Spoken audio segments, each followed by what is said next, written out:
Hi, today is May 16th, 2025, and here are my poems for the day. The first one is poem number 752 for the year, The Dismantled.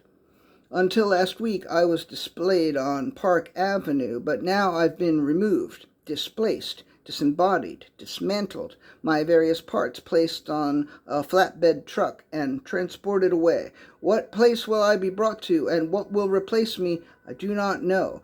But for what it's worth, for one brief moment, one of my legs stood proud and tall at the back of a flatbed truck.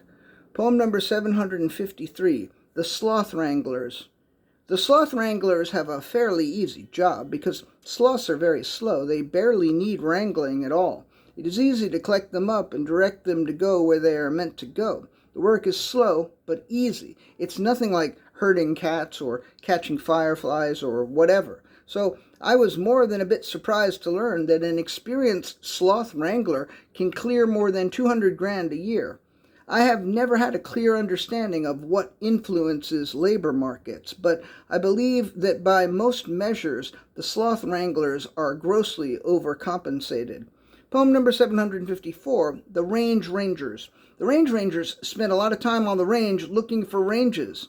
I found a range on East 37th Street the other day, but it was nowhere near any range or any range rangers at all, so I was of no help at all. The thing about range ranging is if you're on a range with no ranges at all, then you can be out there all day, and by sundown you're going to come up empty. But if you're on a range with a lot of ranges, you're going to do just fine. You can arrange those ranges however you like or however you are instructed to, because range ranging is not rocket science, it's range ranging.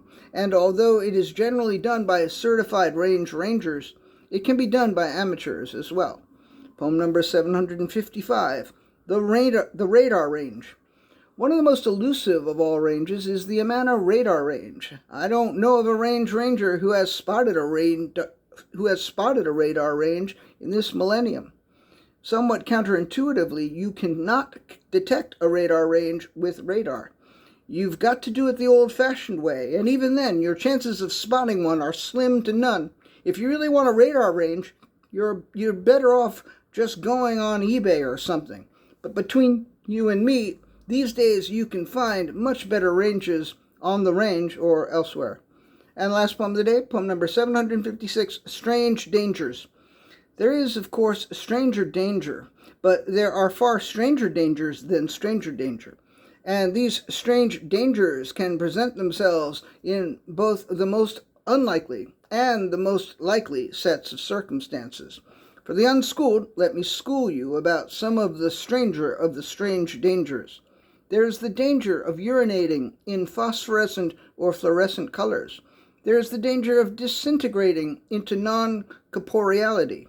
There is the danger of becoming a fish if you are not a fish, and of becoming a non-fish if you are a fish. There is the danger of being crushed under the weight of a water tower that has been pushed off a roof. There's the danger of a leprechaun suddenly appearing in your pancreas. I could go on and on. You know I could. You've seen me do it before, but I think I've made my point. Please note, however, that although there are countless strange dangers that might befall you, it is more logical and prudent to look out for more conventional dangers, as these are much more likely to pose problems for you in the future. All right, that's it. Thank you. I appreciate you.